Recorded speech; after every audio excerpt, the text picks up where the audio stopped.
everybody, welcome to the Pins and Needles podcast. I'm not sure what episode number this is. I think it's 60 something. Today is, wake up watch, Saturday the 4th of July. So happy Independence Day to anybody who celebrates that over in America. My name is Zoe. You can find me everywhere as Pins and Needles UK, Instagram and Ravelry, that kind of thing. And if you check the drop down box below, you'll find links to everything I talk about, my Instagram, my Facebook, my Ravelry group, my coffee account, and all, details of patterns and yarn and things like that. I'm sorry I'm a week late. I'm aware I am a week late. And as you may be able to tell by my fantastic hairdo, the weather in Wales today is very wet and blustery. Dave and I took Jim the dog out for a walk earlier, and this is the result. And I didn't realise quite how dishevelled I looked until I saw myself on the video. But it's sort of representative of how the last 3 weeks have been. You know, I'm still here, but I'm looking bedraggled in more ways than one. So I made it. How have all you guys been doing? Are you getting on all right? Things are still a bit weird. England's coming out of lockdown faster than Wales is, so we're sort of a couple of weeks behind. But from Monday, they are lifting the travel ban. At the moment, we're only allowed to go within 5 miles unless it's for work or an emergency. But from Monday, they're going to lift that, which means I can get to see my mum soon. So we just need to work out how to organise that around everything else, and then I'll be off. I also wanted to say an enormous thank you to everybody that joined in with the virtual knit tea retreat. I can't actually remember if I've recorded a podcast since then, but I knew I recorded one just before. Maybe I've already said this, but I'm still very grateful to everyone that joined in. I think all the prizes have been posted out now from the virtual bingo and things like that. So if you joined in, thank you very much. I hope you enjoyed it. I've been enjoying watching people put the pictures up on Instagram of the bits and pieces that they bought from the virtual marketplace. And I've got a couple of things I treated myself to, which I will show you later on. Okay, so let's get on with it. Cup of tea. There's a possibility that halfway through recording this, the dog's going to go crazy and Dave and Max are going to come back. They've nipped out to the supermarket, so I've grabbed the opportunity while there's nobody in the front room to just film a quick and dirty podcast. So I haven't got usually I do my show notes in advance, and I've got my laptop with me with the names of everything typed out, but I don't have that today. So this is going to be a little bit off the cuff. I have a finished object to share with you. If you remember, I think the last time I podcasted, I showed you my finished Flores socks by Locatelli. I knit myself a pair of shorty socks from her pattern, which I really enjoyed, and I've been wearing them loads. And I had 45-ish grams of yarn left over from the 100 gram skein. And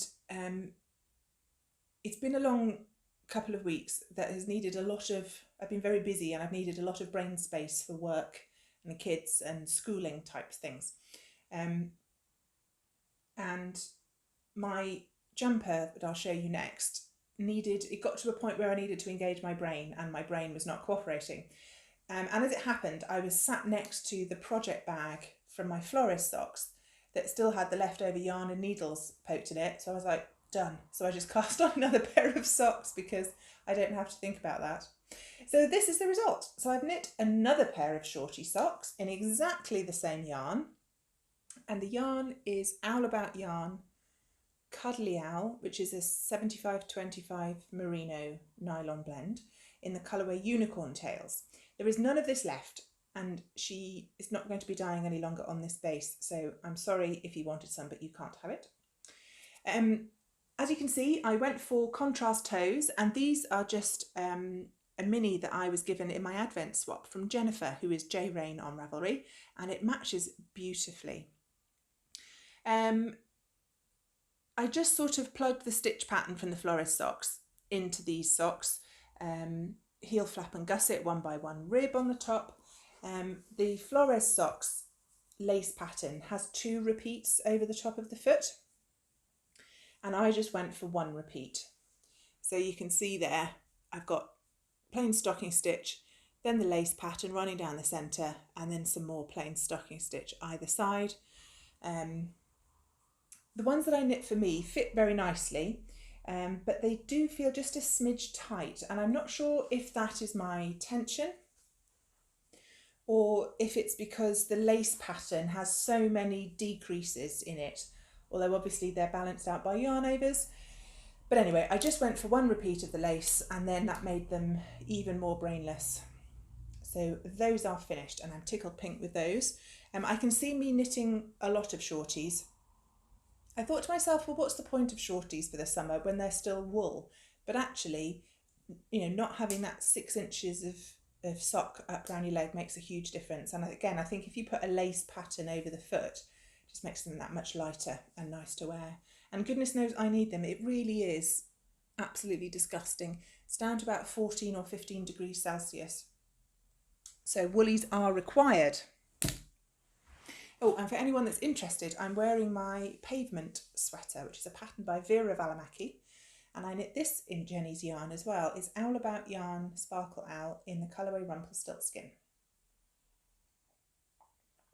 I don't think she's going to be continuing it on the sparkle base, but hopefully I can talk her into continuing it on a nylon free base because it's lush. That's really my only knitting finished object, so I will move on to whips, and really the socks were the most of the things I've been knitting on. I showed you the last time round I've been knitting the Cosy Classic Raglan, Classic Cosy Raglan by Jessie Maed Designs, which is a very simple but very lovely top down raglan sleeve stocking stitch jumper. And I've been going great guns on this.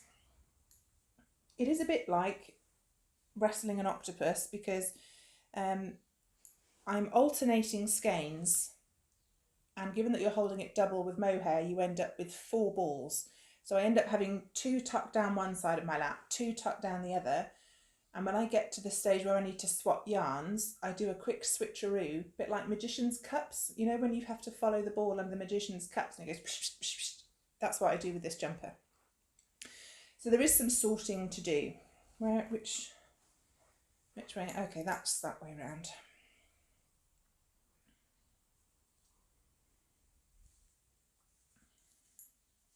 There we go. So I think the last time I showed you, I was about here. I'd done the collar and a decent bit of the increases. And as you can see, I have now split for the sleeves and motored on down the body.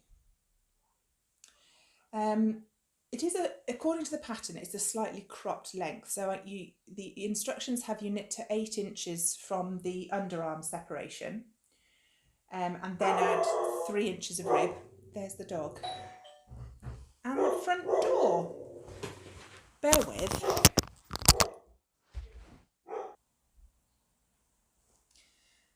Turns out it was the Amazon delivery chap with some sort of carpentry based item for Dave. Yes, so the pattern wants you to knit to 8 inches from the sleeve separation. See, now I've got everything. Oh my God. I tell you what, nothing is easy at the moment, is it? Not even just trying to talk about knitting. Everything gets all tangled up. Good grief. Talk amongst yourselves. I'll be with you now in a minute. Where on earth is that one going? That's that way. That's that one. That's that one. Okay, I got it. And that goes that way round. And that can go through there. Right, Magician's Cups. Yes, so knit from 8 inches from the underarm divide and then add 3 inches of hem ribbing on the bottom. And that gives you a slightly cropped length. I've knit to 9 inches past the sleeve separation, so that's 1 inch extra than the pattern says. And I decided that I needed to check that I'm happy with the length. I can either put it on a longer circular or waste yarn and just try it on, or I can measure another jumper that I've made before to see if I like where it sits. So that's why I put it down and started knitting socks instead, because the thought of having to try and work out any of that or get up out of my chair and go and measure something was clearly a bridge too far. But otherwise, I'm loving knitting it. It's absolutely lovely. I'm really enjoying it. I just need to sit down and do those jobs and then I can get going again.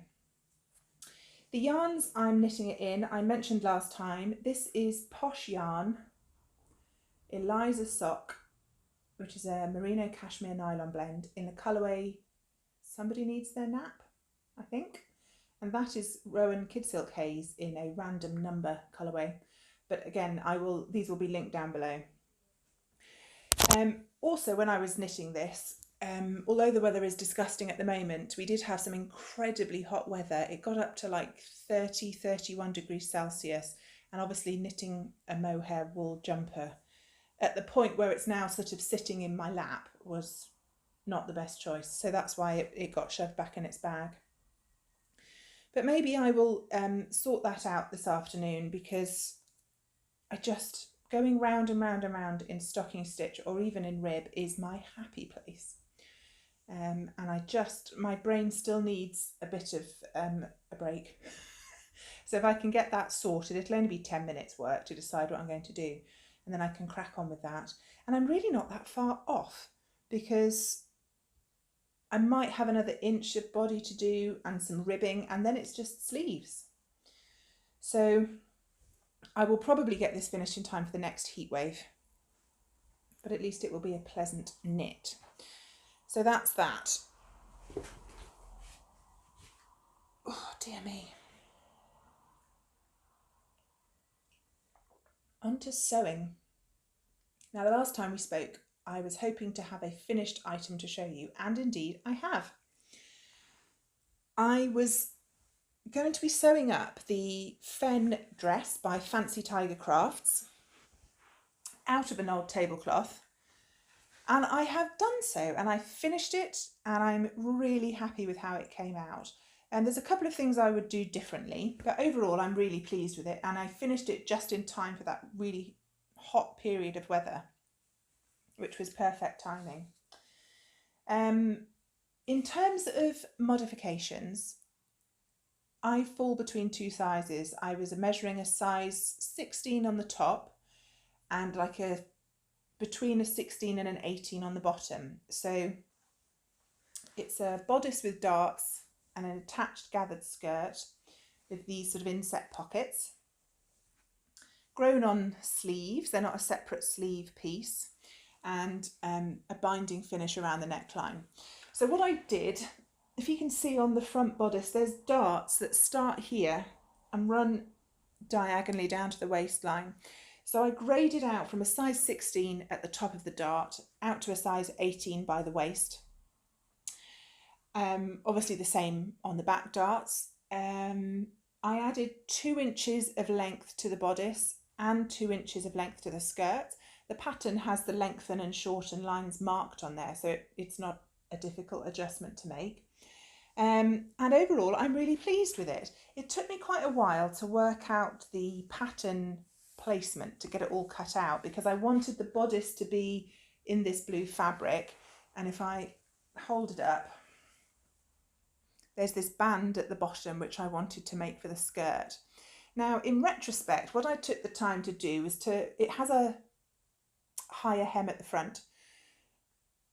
So I decided to try and place the skirt pieces so that both the back and the front would have some of this blue border in, which I achieved.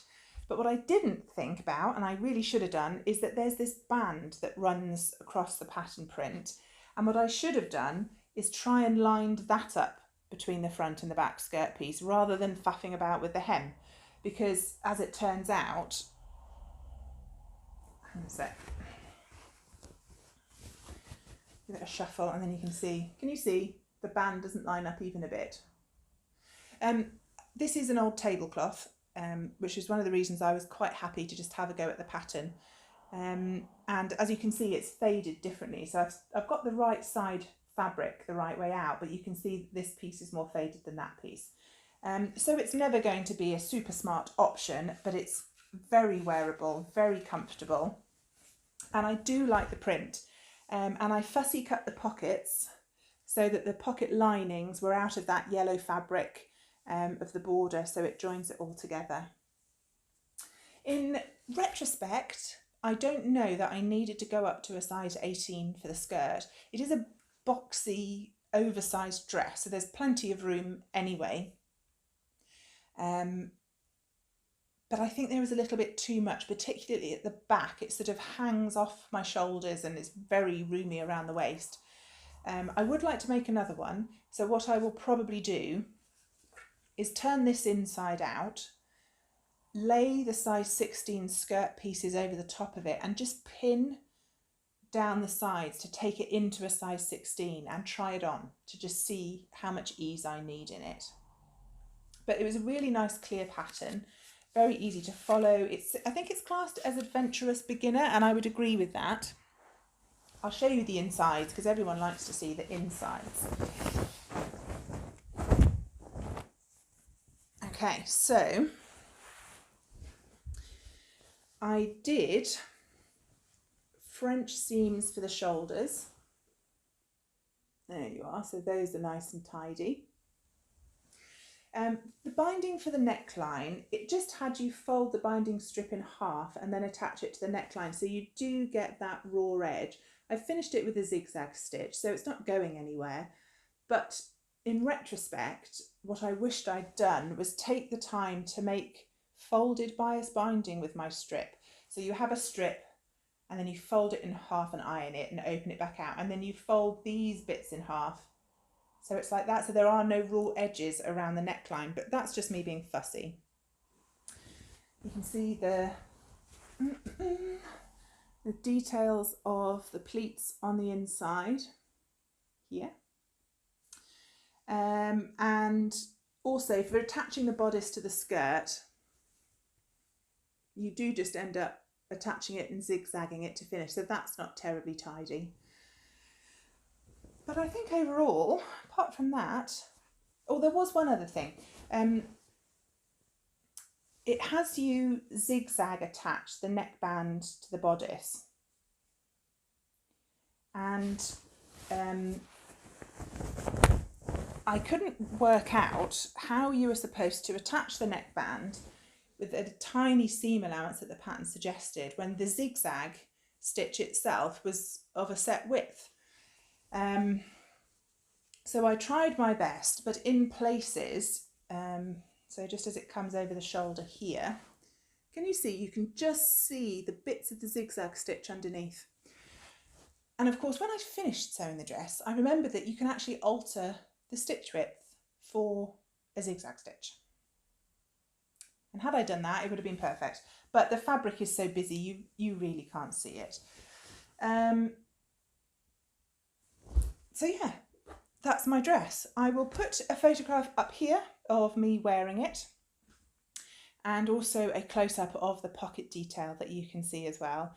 And yeah, overall, I'm really, really pleased. I think once I figure out if I want to make a smaller size, if I want to make a straight size 16, I will happily crash out another couple of these.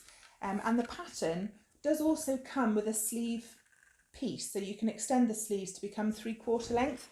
And if you wanted to make like an autumn winter weight dress, I think it would be really lovely with longer sleeves in sort of a fine wool or even a corduroy, something like that. So there you go. On to spinning. I'm taking part in the Tour de Fleece, which, if you're not aware, is a spinning event that runs alongside the Tour de France, the road cycle event. The Tour de France is currently not on. It should be on. It normally runs from a week ago, whenever that was, till I think the 19th of July. But they've postponed it until August, I want to say, because of the whole coronavirus thing. But the Tour de Fleece has decided to go ahead as usual anyway with those set dates. And anyone can join in. Some people join teams, and it might be teams around a particular fibre dyer or a particular podcast or things like that. Friends form their own groups, and there's sort of an official organisation via Ravelry that you can join in. I haven't done that because life's a bit short and things are a bit crazy at the moment. So I've joined in a thread with a team with my monthly thread, which has very loose rules. Do some spinning at some point and it'll count. So that's quite good. And I've also joined a team with just some knitty friends of mine. We've got a WhatsApp group, so we just, show each other what we've been up to. And when the Tour de Fleece started, I had a project on my wheel. If you remember, I have been spinning through Jacey Boggs Faulkner's worsted to woolen spinning class on Bluprint. And I was undecided if I was going to continue spinning my way through the lessons or if I just wanted to do something completely different and set other goals for the Tour de Fleece or whatever. And in the end, I decided I would finish the lesson that I had on my wheel at the time and then just give myself a bit of a break because I was learning new techniques all the way through and like I said, I needed some headspace. So the last couple of things from the class, I made a list of the different techniques in the class. Short forward draw is my default spinning technique. Since I last spoke, I've tried spinning from the fold, and I've also tried short forward draw, but letting twist into your fibre supply, which was a bit hairy. And these are my results. So this skein is the result of my spinning from the fold, and this is 25 grams of 2-ply. It's a merino silk blend, and hopefully you can see that there is a little bit of fuzz on that skein, and it's quite shiny from the silk. I haven't washed or measured this yet, but I'd say it's probably a sport weight to DK, varying thickness. It took me a while to get the hang of spinning from the fold. It's where you take you pull out a short staple of fibre and you drape it over your index finger and then you pull it off from the front like this. It's a good technique for a longer staple fibre, if you were spinning long wools like Wensleydale, Teeswater, something like that, and also quite good for silk. And this is a merino silk blend. I did find it a little bit hard on my hands. At the moment I'm trying to taper off the steroids I use for my rheumatoid arthritis. So depending on the day, my hands can be a bit sore, and I found maintaining that pinch position quite difficult. So I finished the sample, I spun up 25 grams of it, mostly got the hang of it. Obviously it's not terribly consistent, but enjoyed it, and I can see its usefulness.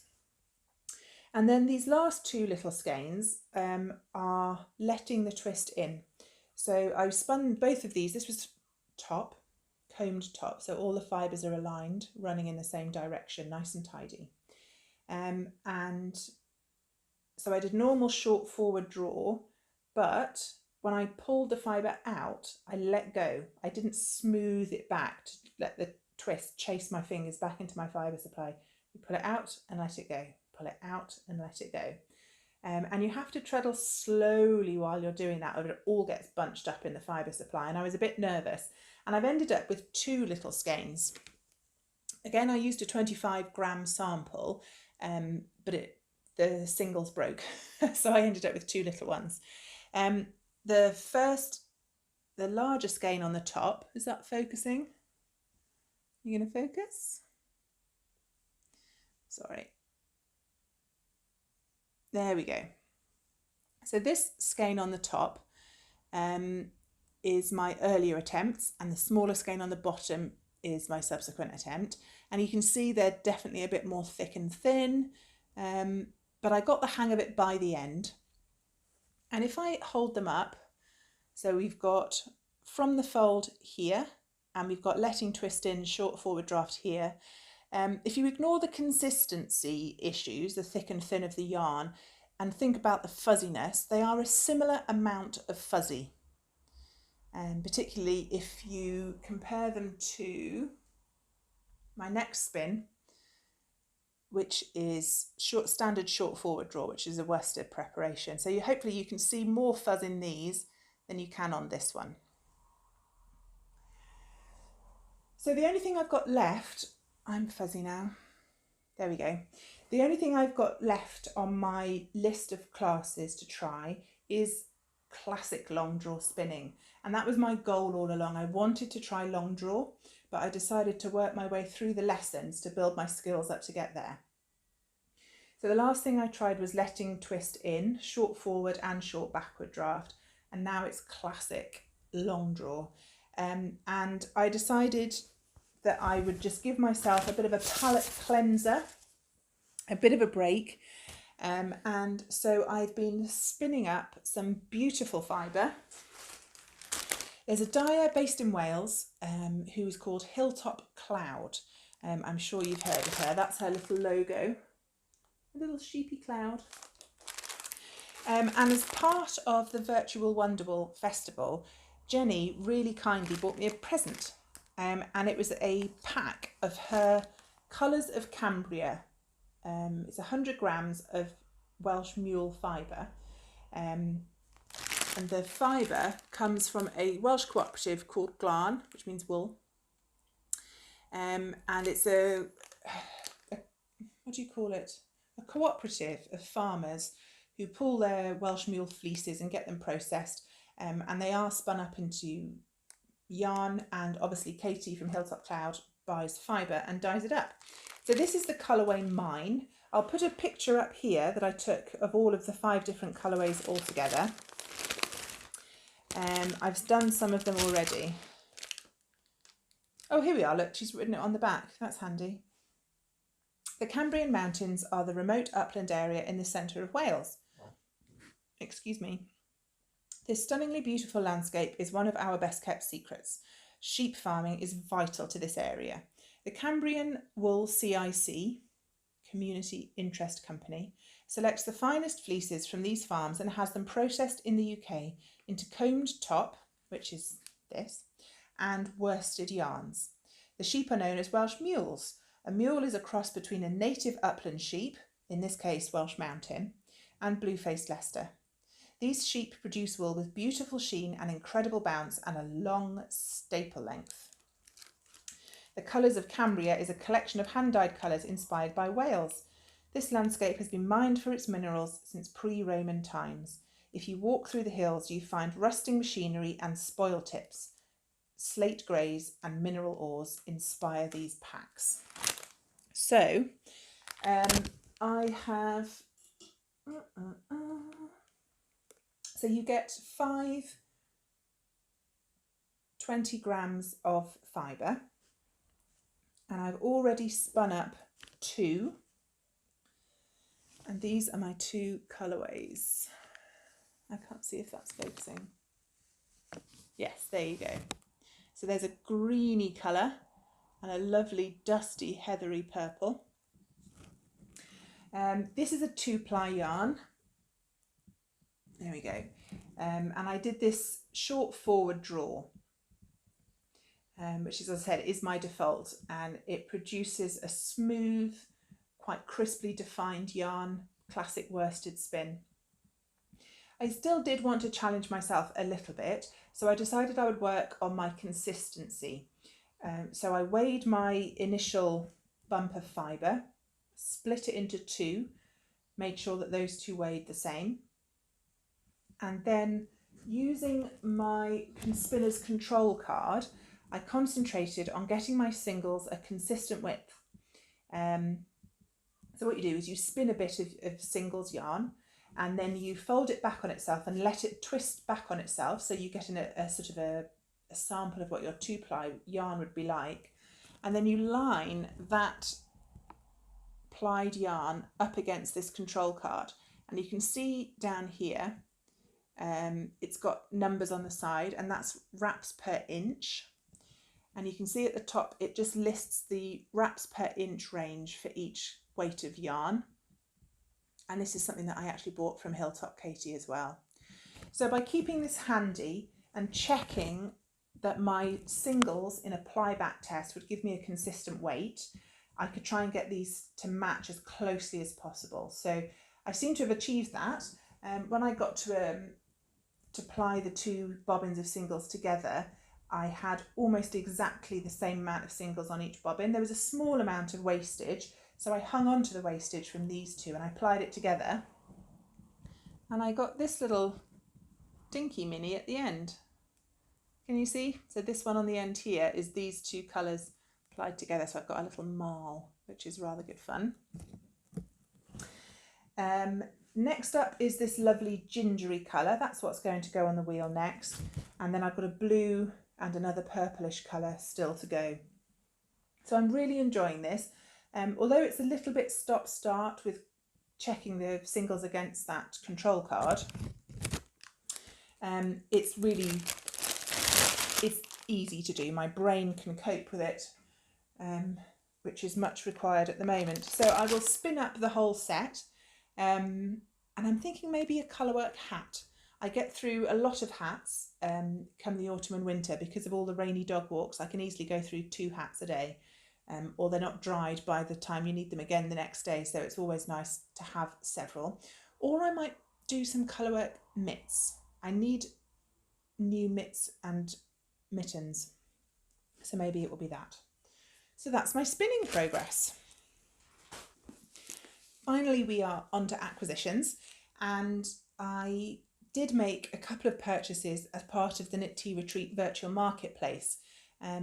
It was such a fun day on the Sunday because loads of the vendors were doing live Instagram live sessions, and Jenny and I popped in to sort of join in with a couple of them. Like I joined in on Carolien on her live. She is Colourful Creativity, and Jenny joined in with Charlie Button Yarns, so that was good fun. But one of my favourites was the River-Knits live. I know Becky and Marcus, we're quite good friends, and I see them on the yarn show circuit, and she's part of the monthly thread that I'm in on Ravelry. And for ages and ages, I've been wanting to treat myself to a skein of her Chimera yarn. And during her Instagram live, she gave us a really interesting chat about colour theory, and sort of used a skein of Chimera as an example of how to choose colours to work together. So I cracked and bought a skein of Chimera, which I've been meaning to do for ages. So this is their yarn. It's called Chimera, and this colourway is called Spice Market. And it's got all sorts of colours in. Obviously the predominant colour comes out as a purple, but there's orange and blue and a dark purple in there as well. Really, really fun. And I also bought a tiny little bit of Sheer Delight wool wash soap. And I'm pretty sure that's a blue-faced Leicester sheep on the front. It doesn't have a named smell, but it does smell gorgeous. And it's a solid bar of wash that you just grate into your water and makes your woolies smell lovely. And that is the River-Knits business card. So yeah, I treated myself to this. It's a 50-gram skein. And Becky has a pattern that she designed to go with this yarn, and it's mosaic knitting fingerless mitts. And I keep meaning to buy that pattern and cast it on, and I need to decide on a contrast solid colour to go with it. So I need to go through my stash and cast something on, find something to go with it. But you need to be careful that what you choose doesn't disappear. Like if I chose a blue, for example, when it met the blue in the Chimera yarn, it would disappear a little. So I'll have to think carefully about what I want. But yeah, it's a beautiful marled yarn. It's blue-faced Leicester, 195 metres per 50-gram skein. So that was a long-awaited purchase that I'm very pleased with indeed. And also, my lovely friend Jenny of Owl About Yarn dyed up some special colourways of yarn and fibre as a special one-off for the Retreat Marketplace. And she called the colourway Knitting with Friends, and she was offering it for sale on Polworth or merino silk fibre, and also on yarn as well. And so I plumped for a braid of Polworth. I absolutely love Polworth. It is soft and it is bouncy and it's such a pleasure to spin. So as you can see, it's this lovely mix of dark purples, lilacs, pinks, and the odd touch of undyed.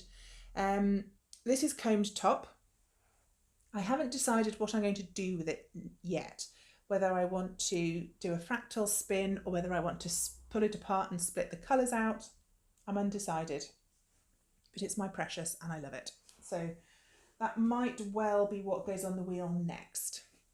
And then my last acquisition just arrived this morning with the postman. If any of you were watching my daily vlogs back at the start of April and May, I did a section on books where I talked about books I have about making. And there's been one of those sorts of books on my reading list for ages.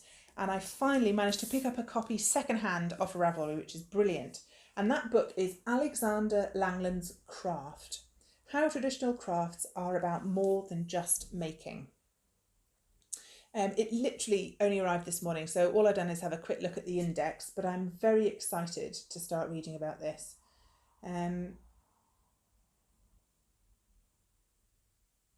Through a vibrant series of mini histories told with his trademark energy and charm, Alexander Langlands resurrects a medieval world where backbreaking labour was fused with imaginative skill and passionately defends the renewed importance of craft today. So when I have read this, and it is quite a weighty tome, maybe I'll put a quick book review in on my podcast and let you know how it went. So there you go. That's the end of my acquisitions. That's Jim the dog again. I think that is Dave and Max back from the supermarket. I just wanted to finish up with a quick bit of chat. I've thanked you all for the virtual retreat joinings in, so that was good. There's plenty of yarn in the Cartref Yarn shop if you're interested in that. I need to, obviously Jenny and I still can't work together at the moment because of the whole social distancing thing. So at some point we need to rendezvous in a car park and she needs to hand me some dyeing equipment so I can get cracking on that. But we do still have plenty of yarn in the shop and there's some minis of the 4-ply there as well if you're interested. What else have I been up to? Jocelyn and I finished our Couch to 5K programme. I'm sure you know what it is. It's a 9-week running programme. It's a free app that you can download. So we've been working our way through that. And I think it was Thursday was our final run of the programme. And we ran 5K without stopping. I couldn't believe it. We've done so well. I'll put a picture up here of our sweaty, happy faces. Yeah, so that was a nice achievement. I think we're going to go out again tomorrow. Carrying on with schoolwork, working from home. There's only another 2 weeks until the summer holidays though, so that's quite nice. Been busy at the gym. We've ordered some new flooring, some new rubber matting, so we've been heading in and sprucing the place up a bit. And Conrad's been coming with us just to earn some money as an extra pair of hands. What else? I think that's about it. Nothing terribly exciting. I did want to mention the Ravelry accessibility issue that's going on at the moment. They switched over to a new design for their website, which people may or may not like from an aesthetic point of view, but a lot of people have been having serious issues with it from a health perspective. Migraines and some seizures and all sorts of things. I don't particularly like the new design of the site, although I don't have any problems with it myself. It doesn't give me headaches or anything. But I am a bit disappointed that Ravelry has not been more forthcoming on adapting their design and, you know, protecting the health of their community members. And I just wanted to say that if anybody has bought my patterns from the website but now can't access them because using Ravelry is triggering any difficulties for them, do please let me know. My email address is down below. If you let me know your Ravelry name and which pattern it was that you purchased, I can see that you get an email copy so that you don't have to struggle with the website. And also the accessibility of the Cartref Yarn website and the Knit Tea Retreat website is something that Jenny and I are assessing at the moment. So we'll be working on that and making sure that our platforms aren't causing any harm either. Otherwise, I think that's it. Thank you very much for watching. If you enjoyed it, please give me a thumbs up, click subscribe, share it with friends, check the down bar for links and timestamps and all of that. And yeah, sorry again for being a week late. Things are just a bit crazy. I will endeavour to be back in a proper 2 weeks' time. Okay, look after yourselves and I'll see you soon. Bye.